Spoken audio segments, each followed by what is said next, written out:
उत्तर प्रदेश का रामपुर एक पारंपरिक और खुशहाल गांव था। इसी गांव का रहने वाला देवराज पढ़ा लिखा और स्वाभिमानी लड़का था। वह पिछले 4 सालों से शहर के एक बड़े रेस्टोरेंट में काम करता था, जहां उसने नॉन वेज खाना बनाने का हुनर और एक खास सीक्रेट मसाला तैयार करना सीखा था। लेकिन शहर की कम तनख्वाह और माता पिता की बीमारी की वजह से वह नौकरी छोड़कर अपने गांव वापस लौट आया था। सुबह का वक्त था। देवराज के पिता सोमदत्त एक टूटी हुई चारपाई पर बैठे अपनी लाठी के सहारे गहरी सोच में डूबे थे। उनके चेहरे पर छाई चिंता साफ बता रही थी कि घर के हालात ठीक नहीं हैं। तभी देवराज हाथ में चाय के 2 कुल्हड़ लेकर मुस्कुराते हुए उनके पास आता है। बाबूजी, ये गर्मा गर्म अदरक वाली चाय पीजिए। आपकी सारी थकान और चिंता मिनटों में दूर हो जाएगी। शहर की इतनी अच्छी भली नौकरी छोड़कर तू गांव तो चला आया बेटा, पर अब आगे का क्या सोचा है? घर की माली हालत तो तू देख ही रहा है।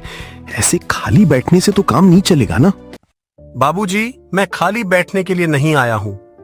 मैंने शहर में रहकर जो हुनर सीखा है, जो खाना बनाने की कला सीखी है, वही काम मैं अपने इस गांव में शुरू करना चाहता हूँ। शहर का काम? मतलब तू यहाँ गांव में कोई होटल या ढाबा खोलने की सोच रहा है क्या? पर यहाँ हमारे इस छोटे से गांव में तेरे पास कौन आएगा? बाबूजी, मैं कोई बड़ा होटल नहीं खोल रहा। मैं इस गांव के मुख्य चौराहे पर अपनी एक छोटी सी दुकान खोलूंगा, जिसका नाम होगा गांव में आया चिकन लेग पीस वाला। ये सुनते ही सोमदत्त के चेहरे का रंग उड़ जाता है। वह गुस्से में खड़े हो जाते हैं और अपनी लाठी को जमीन पर पटकते हैं। क्या कहा तूने? चिकन लेग पीस की दुकान? अरे नालायक, थोड़ा तो अपने खानदान की इज्जत का ख्याल कर। हमारी पूरे खानदान में आज तक किसी ने मांस मछली बेचने का ये काम नहीं किया है। लोग क्या कहेंगे? बाबूजी, आप बेकार में गुस्सा कर रहे हैं। मेहनत की कमाई करने में और अपना खुद का धंधा शुरू करने में कैसी शर्म। आज के समय में लोग स्वाद के लिए तरसते हैं, और मैं कोई चोरी या बेईमानी तो नहीं कर रहा हूं ना। तभी रसोई का दरवाजा खोलकर देवराज की माँ पार्वती हाथ में पल्लू से आंसू पोंछती हुई बाहर आती है। उनके चेहरे पर भी समाज का डर साफ दिखाई दे रहा था। बेटा देवराज, तेरे बाबूजी बिल्कुल सच कह रहे हैं। हमारा ये गांव बहुत रूढ़िवादी है। यहाँ लोग बातें बनाने में 1 मिनट का समय नहीं लगाते। तू कोई और ढंग की नौकरी क्यों नहीं ढूंढ लेता बेटा? माँ, नौकरी में हमेशा दूसरों के नीचे दबकर गुलामों की तरह काम करना पड़ता है। अपने खुद के काम में जो बरकत और आजादी है, वो कहीं नहीं मिलेगी। तुम दोनों बस मुझ पर थोड़ा सा भरोसा रखो, मैं सब ठीक कर दूंगा। अगली सुबह देवराज अपने इस नए बिजनेस प्लान पर खुलकर बात करने के लिए अपने सबसे पक्के और बचपन के दोस्त आर्यन से गांव के चौराहे पर एक पेड़ के नीचे मिलता है। आर्यन स्वभाव से बहुत ही चालाक, समझदार और देवराज के लिए जान छिड़कने वाला दोस्त था। आर्यन, अरे वाह भाई देवराज, गांव में आया चिकन लेग पीस वाला। नाम तो तूने बड़ा ही कड़क और सबसे अलग सोचा है। सुनने में ही मुंह में पानी आ जाए। नाम तो अच्छा है आर्यन, लेकिन कल रात जब मैंने घर पर यह बात बताई तो बाबूजी बहुत ज्यादा नाराज हो गए। उन्हें लगता है कि इस काम से हमारे परिवार की इज्जत मिट्टी में मिल जाएगी और लोग थू थू करेंगे। देख देवराज, लोगों का काम तो सिर्फ बातें बनाना है। जब तू अपने हाथों का जादुई और मसालेदार लेग पीस बनाकर लोगों को खिलाएगा ना, तो जो आज विरोध कर रहे हैं वही कल तेरी दुकान पर उंगलियां चाटते नजर आएंगे। तेरी बातें सुनकर हमेशा हिम्मत बढ़ जाती है भाई, लेकिन इस काम को शुरू करने के लिए मुझे सबसे पहले एक अच्छी जगह की और थोड़े बहुत पैसों की जरूरत पड़ेगी, जिसका इंतजाम अभी नहीं हो पाया है। तू जगह की बिल्कुल भी चिंता मत कर भाई। मेरे चाचा की जो पुरानी दुकान चौराहे के बिल्कुल नुक्कड़ पर खाली पड़ी है ना, वो दुकान मैं तुझे आज ही दिलवाता हूं। वहां ग्राहक बहुत अच्छे मिलेंगे। सच में भाई? तू मेरे लिए इतना सब कर रहा है, पर उस दुकान का किराया? मेरे पास अभी शुरुआत में देने के लिए ज्यादा पैसे नहीं हैं। अरे यार, तू तो अभी से परायों जैसी बातें करने लगा। किराए की बात हम तब करेंगे जब तेरी दुकान धड़ल्ले से चलने लगेगी। अभी तू सिर्फ अपने हुनर पर ध्यान दे। चल, आज ही चलकर उस दुकान की साफ सफाई का काम शुरू करते हैं। शाम को देवराज और आर्यन मिलकर चौराहे वाली दुकान की सफाई करते हैं और वहां नया काउंटर, तंदूर और कड़ाही सेट कर देते हैं। तभी वहां से गांव का घमंडी मुखिया लालजी अपने लठैतों के साथ गुजरता है। दुकान पर चिकन लेग पीस का नया बोर्ड देखकर वह गुस्से से लाल हो जाता है। वह अपनी मूंछों पर ताव देता हुआ सीधा देवराज के सामने आकर रुक जाता है। ए देवराज, यह क्या तमाशा लगा रखा है तूने गांव के बीचों बीच? यह सब गंदगी फैलाने के लिए तुझे यही जगह मिली थी क्या? प्रणाम मुखिया जी, ये कोई तमाशा नहीं है। मैं तो बस अपना पेट पालने के लिए यहाँ एक छोटी सी चिकन लेग पीस की दुकान खोल रहा हूँ। चुप कर, अपनी जुबान बंद रख। चौराहे जैसी पवित्र और साफ जगह पर तू यह मांस मछली बेचेगा? यह हमारा रामपुर गांव है, यहाँ यह सब फालतू धंधा बिल्कुल नहीं चलेगा। मुखिया जी, इसमें गंदगी कहाँ है? देवराज तो एकदम साफ सफाई से काम कर रहा है और कानूनन अपनी दुकान चलाना और मेहनत करना हर किसी का अधिकार है। आप हमें ऐसे कैसे रोक सकते हैं? तू ज्यादा बड़ा नेता मत बन आर्यन, वरना तेरी वकालत यही निकाल दूंगा। देख देवराज, मैं आखिरी बार समझा रहा हूँ, कल सुबह होने से पहले यह बोर्ड यहाँ से हट जाना चाहिए, वरना अंजाम बहुत बुरा होगा। मुखिया लालजी खुली धमकी देकर अपने आदमियों के साथ पैर पटकते हुए वहां से चला जाता है। देवराज पूरी तरह से डर जाता है और उसके चेहरे पर चिंता की लकीरें उभर आती हैं। आर्यन, मुझे तो बहुत डर लग रहा है भाई। काम शुरू होने से पहले ही गांव के मुखिया से इतनी बड़ी दुश्मनी मोल लेना हमारे लिए ठीक नहीं है। हमें यह काम बंद कर देना चाहिए। तू पागल हो गया है क्या देवराज? मुखिया कोई भगवान नहीं है। तू कोई चोरी चकारी या गलत काम नहीं कर रहा है। तू बस अपनी तैयारी पूरी रख। कल सुबह दुकान का पहला दिन है और हम शटर जरूर उठाएंगे। मुखिया लालजी की इतनी बड़ी और भयानक धमकी मिलने के बाद भी आर्यन के सपोर्ट की वजह से देवराज ने अपनी हिम्मत नहीं हारी। उसने रात भर जागकर अपने सीक्रेट मसालों की ग्रेवी तैयार की और सुबह की पहली किरण के साथ अपनी किस्मत आजमाने के लिए तैयार हो गया। लेकिन क्या रामपुर गांव के लोग देवराज के इस नए स्वाद को स्वीकार करेंगे, या मुखिया लालजी पहले ही दिन उसकी दुकान को तहस नहस कर देगा? रात भर की कड़ी मेहनत के बाद सुबह की पहली किरण रामपुर गांव पर पड़ती है। देवराज ने पूरी रात जागकर चिकन को अपने खास मसालों में मैरिनेट किया था। आज उसकी दुकान का पहला दिन था, लेकिन उसके दिल में उत्साह से ज्यादा मुखिया लालजी की धमकी का डर बैठा हुआ था। सुबह के 8 बज चुके थे। देवराज और आर्यन दुकान पर पहुंच जाते हैं। दुकान को पानी से अच्छे से धोकर साफ किया गया था। चारों तरफ चूना छिड़का था और तंदूर में कोयला सुलग रहा था, जिससे मसालों की भीनी भीनी खुशबू पूरे चौराहे पर फैलने लगी थी। आर्यन भाई, सुबह के 8 बज गए हैं। चौराहे पर चहल पहल भी शुरू हो गई है, लेकिन अभी तक एक भी ग्राहक हमारी दुकान की तरफ मुड़कर नहीं देखा। मुझे तो बहुत डर लग रहा है। अरे देवराज, तू इतनी जल्दी हिम्मत क्यों हार रहा है भाई? अभी तो दुकान का शटर खुले सिर्फ आधा घंटा हुआ है। गांव के लोग थोड़ा शर्माते हैं। शुरुआत में कोई भी पहला कदम उठाने से हिचकिचाता है। तू बस अपना हौसला रख। तभी गांव के बुजुर्ग लल्लन काका हाथ में अपनी लाठी लिए वहां से गुजरते हैं। वह दुकान से आ रही खुशबू को सूंघते हैं और उनके कदम वहीं रुक जाते हैं। प्रणाम लल्लन काका। आइए, आज मेरी दुकान का पहला दिन है। शहर का सबसे मशहूर और कड़क मसालेदार चिकन लेग पीस बनाया है। एक बार छक्कर तो देखिए काका। अरे देवराज बेटा, खुशबू तो वाकई में बहुत लाजवाब आ रही है। पूरा चौराहा महक उठा है। पर भाई, मैं अगर यहाँ खड़ा होकर खाने लगा तो गांव के 4 लोग देखेंगे तो क्या कहेंगे? और फिर मुखिया जी भी इस तरफ चक्कर काटते रहते हैं। काका, समाज और लोगों का काम तो सिर्फ बातें बनाना है। आप गांव के सबसे बड़े बुजुर्ग हैं। अगर आप ही हमारे काम को आशीर्वाद नहीं देंगे तो ये लड़का आगे कैसे बढ़ेगा? आप किसी की चिंता मत कीजिए, अंदर आकर बैठिए। चल भाई आर्यन, तू भी क्या याद रखेगा? दे दे एक प्लेट मसालेदार लेग पीस। आज देख ही लेते हैं कि शहर के होटलों में ऐसा क्या खास स्वाद होता है जो तू नौकरी छोड़कर यहाँ चला आया। देवराज खुश होकर तुरंत तंदूर से गर्मा गर्म जूसी और लाल सुर्ख चिकन लेग पीस निकालता है। काका जैसे ही पहला निवाला मुंह में रखते हैं, उनके चेहरे के भाव बदल जाते हैं। वाह भाई देवराज, सच में कमाल कर दिया तूने। ऐसा लाजवाब स्वाद तो मैंने अपनी पूरी जिंदगी में कभी नहीं चखा। मांस एकदम मक्खन की तरह गल गया है और मसाले तो भाई साहब सीधे दिल में उतर गए। लल्लन काका को मजे से खाते देख रास्ते से गुजर रहे 3-4 और ग्रामीण भी दुकान के पास आकर रुक जाते हैं। काका की तारीफ सुनकर उनका भी मन डोल जाता है और देखते ही देखते दुकान पर 4-5 ग्राहक और आ जाते हैं। देवराज फटाफट सबको सर्व करने लगता है। तभी अचानक चौराहे पर सन्नाटा छा जाता है।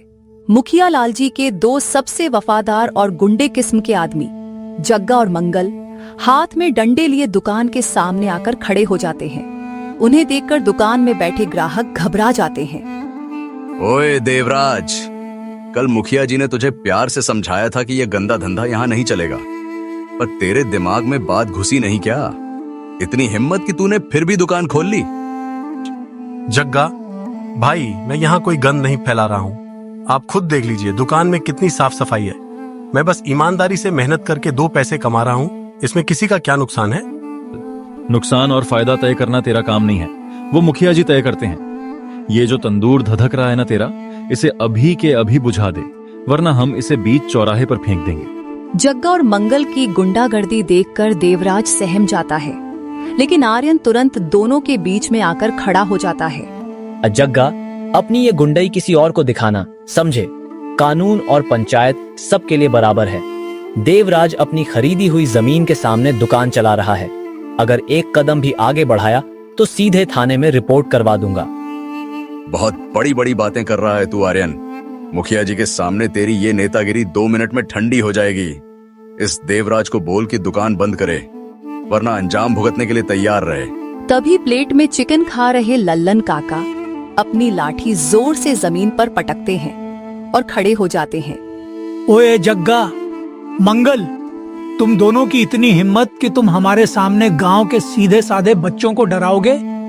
मुखिया जी गांव के मालिक नहीं हैं। लड़का मेहनत कर रहा है, कोई चोरी नहीं कर रहा।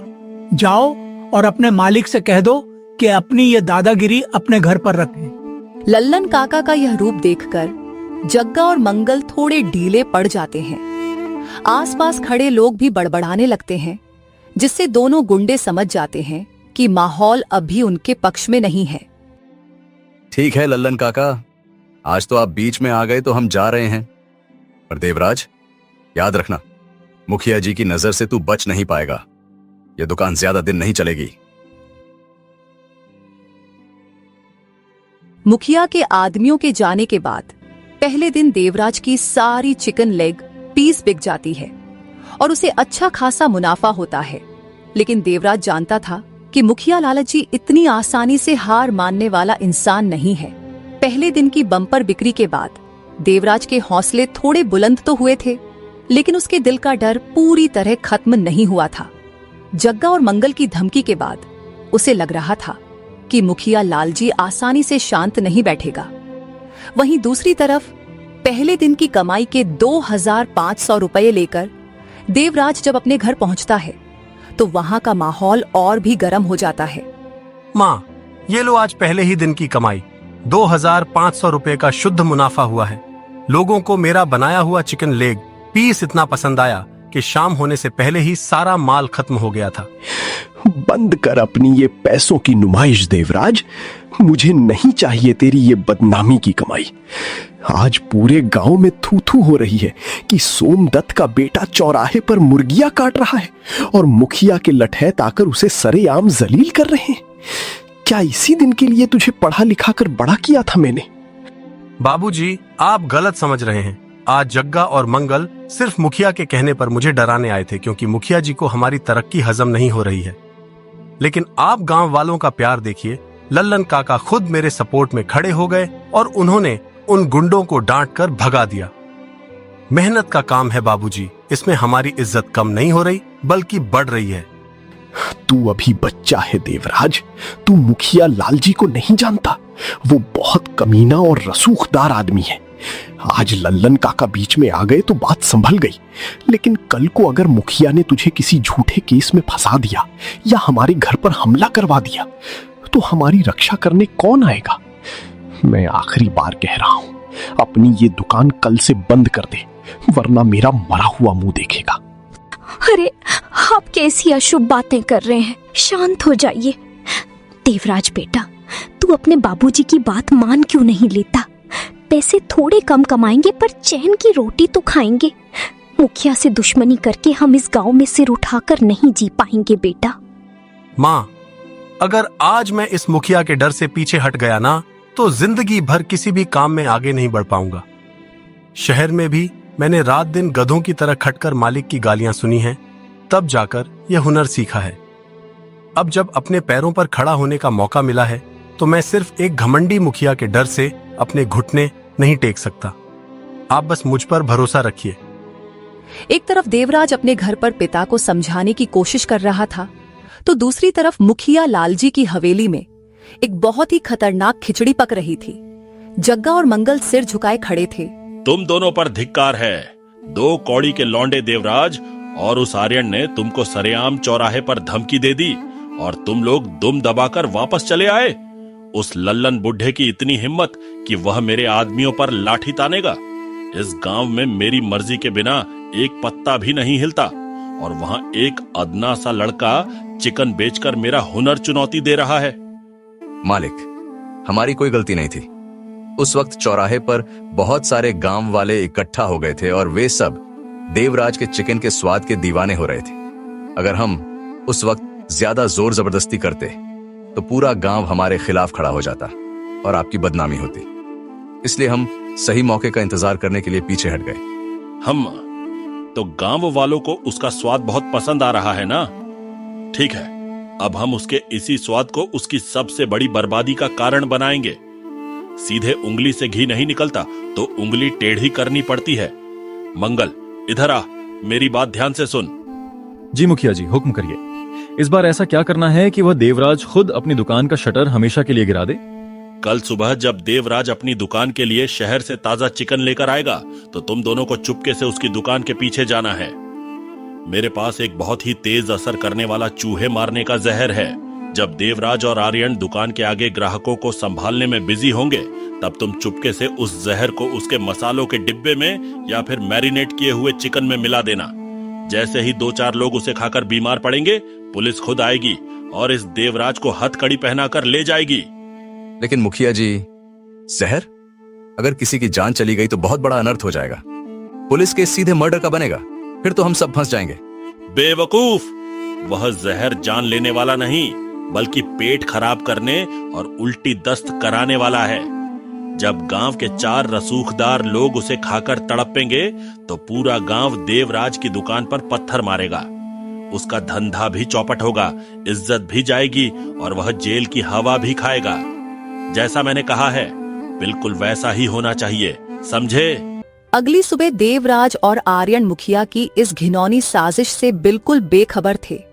वे दोनों सुबह सुबह दुकान पर पहुंचते हैं।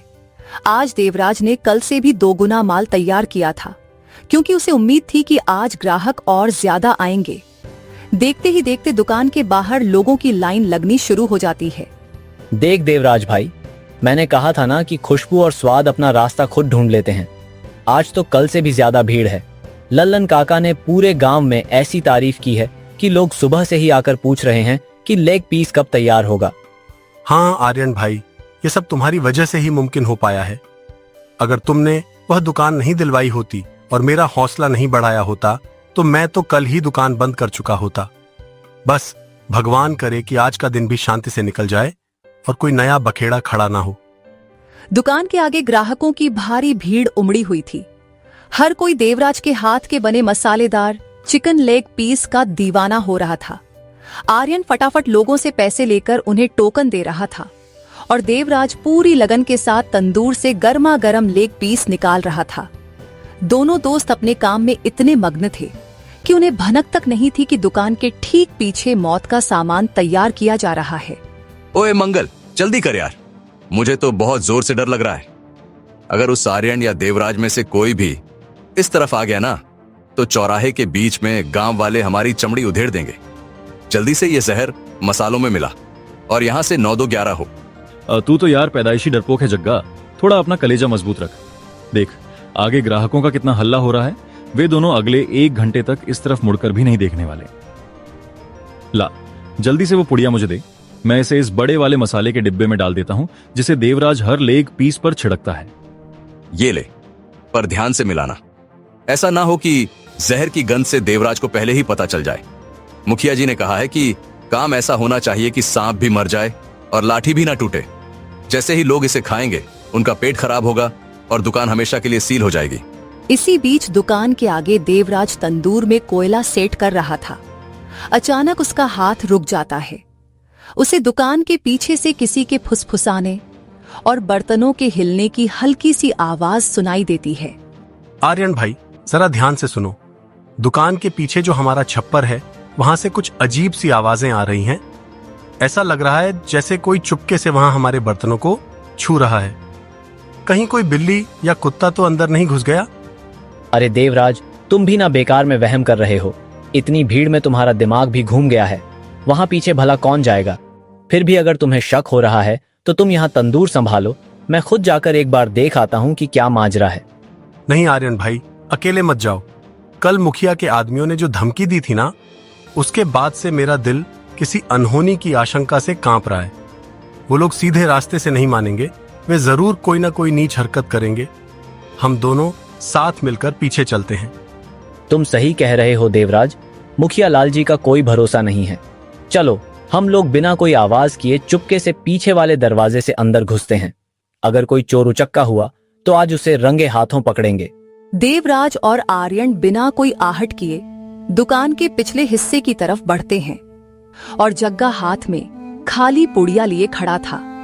ये नजारा देखते ही आर्यन का खून खौल उठता है। ओए कमीनो, तो ये है तुम्हारी औकात? कल डराकर काम नहीं बना तो आज हमारे खाने में जहर मिलाने आए हो। शर्म नहीं आती तुम लोगों को? किसी की जान से खेल रहे हो। अरे आर्यन, देवराज, तुम दोनों यहाँ? नहीं नहीं, तुम गलत समझ रहे हो भाई। हम तो बस यहाँ से गुजर रहे थे तो सोचा कि जरा देखें कि तुम लोग अंदर क्या कर रहे हो। हमारा कोई गलत इरादा नहीं था। झूठ मत बोलो जग्गा, तुम्हारे हाथ में वो खाली पुड़िया साफ दिख रही है। मंगल का हाथ मेरे मसालों के डिब्बे में क्या कर रहा था? तुम लोगों ने इसमें क्या मिलाया है? सच सच बताओ, वरना आज तुम दोनों यहाँ से जिंदा बचकर नहीं जाओगे। ए देवराज, अपनी जुबान को लगाम दे। ज्यादा सीधा बनता है ना तू। हाँ, मिलाया है हमने इसमें पेट खराब करने का जहर। जो उखाड़ना है उखाड़ ले। मुखिया जी का हुक्म था, हम तो बस अपना फर्ज निभा रहे थे। अगर इस गांव में रहना है तो मुखिया जी की बात माननी ही पड़ेगी। बंद कर अपनी ये बकवास। मुखिया जी का फर्ज लोगों की जान लेना है क्या? देवराज, इस मसाले के डिब्बे को संभाल कर रख। ये हमारे पास सबसे बड़ा सबूत है। और इन दोनों गुंडों को घसीटते हुए सीधे चौराहे पर ले चल। आज पूरे गांव के सामने इस मुखिया लाल जी का असली चेहरा बेनकाब करेंगे। देवराज और आर्यन ने जग्गा और मंगल को रंगे हाथों पकड़ तो लिया था, लेकिन असली चुनौती अब शुरू होने वाली थी। क्या गांव वाले मुखिया लाल जी के खिलाफ देवराज का साथ देंगे, या मुखिया अपने रसूख और पैसे के दम पर इस बात को भी दबा देगा? आर्यन और देवराज ने मुखिया के गुंडों जग्गा और मंगल को देवराज के मसालों में चूहे मारने का जहर मिलाते हुए रंगे हाथों पकड़ लिया था। दोनों दोस्त उन्हें बीच चौराहे पर ले आए, जहां ग्राहकों की भारी भीड़ जमा थी। चौराहे पर हड़कंप मच गया। अरे आर्यन, देवराज, ये क्या अनर्थ है? जग्गा और मंगल को जानवरों की तरह क्यों घसीट रहे हो? काका, आज अगर 2 मिनट की देरी हो जाती तो इस चौराहे पर श्मशान जैसा सन्नाटा छा जाता। ये दोनों आपके चहेते मुखिया लाल जी के पालतू भेड़िए हैं। इन्हें हमने अभी अभी देवराज के मसालों में जहर मिलाते पकड़ा है। क्या जहर? अरे बाप रे, मैं तो अपने बच्चों के लिए चिकन लेग पीस पैक करवा रहा था। अगर वे खा लेते तो अनर्थ हो जाता। हाँ काका, यह बात 100 आने सच है। मुखिया जी को मेरी दुकान से इतनी जलन थी कि उन्होंने गांव वालों की जान की भी परवाह नहीं की। मंगल सब कबूल कर चुका है। काका, अब बात सिर्फ दुकान की नहीं, पूरे गांव की जान की है। अभी इसी वक्त पंचायत बुलाई जाए। तभी मुखिया लाल जी हाथ में लाठी लिए पूरे रौब के साथ वहां पहुंचता है। उसके चेहरे पर डर का कोई निशान नहीं था। बंद करो यह बकवास। किसकी शह पर मेरे आदमियों पर हाथ उठाया गया? इन लौंडों के पास क्या सबूत है कि यह जहर मैंने भिजवाया है? कानून सबूत मांगता है, बकवास नहीं। मुखिया जी, इन आदमियों के पास से मिली जहर की खाली पुड़िया ही सबूत है। चलिए अभी थाने पुलिस दूध का दूध और पानी का पानी कर देगी। थाने का नाम सुनते ही मुखिया का रंग उड़ गया। तभी भीड़ को चीरते हुए देवराज के पिता सोमदत्त हाथ में अपनी पुरानी लाठी लिए आगे आए। उनका रूप बदला हुआ था। थाने जाने की जरूरत नहीं है देवराज, इस पापी का फैसला यहीं रामपुर के चौराहे पर होगा। मुखिया जी, तुम सोचते हो अपनी दौलत के दम पर हमारे बच्चों की जान ले लोगे? आज इसी वक्त पंचायत बैठेगी और पूरा गांव मिलकर तुमको इस मुखिया की कुर्सी से नीचे उतारेगा। हाँ, पंचायत बुलाओ, मुखिया की तानाशाही नहीं चलेगी। बरगद के पेड़ के नीचे पंचायत बैठी।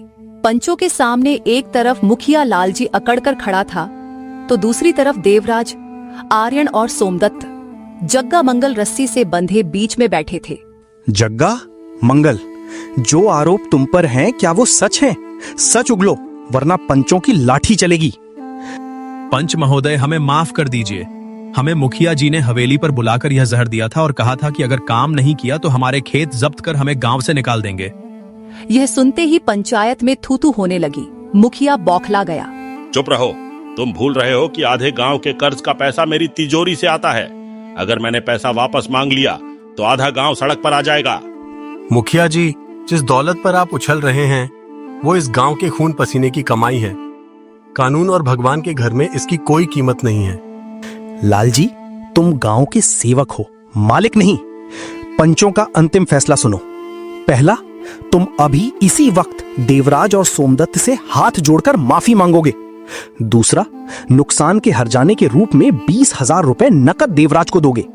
और तीसरा, आज के बाद अगर देवराज के परिवार को खरोंच भी आई तो तुम्हें सीधा जेल भेजा जाएगा और पद से बेदखल कर दिया जाएगा। कहानी का अंत। पूरा चौराहा तालियों और देवराज तुम आगे बढ़ो के नारों से गूंज उठा। मुखिया ने बेहद शर्मिंदगी से हाथ जोड़े, हर्जाने के पैसे पटके और सिर झुकाकर भाग निकला।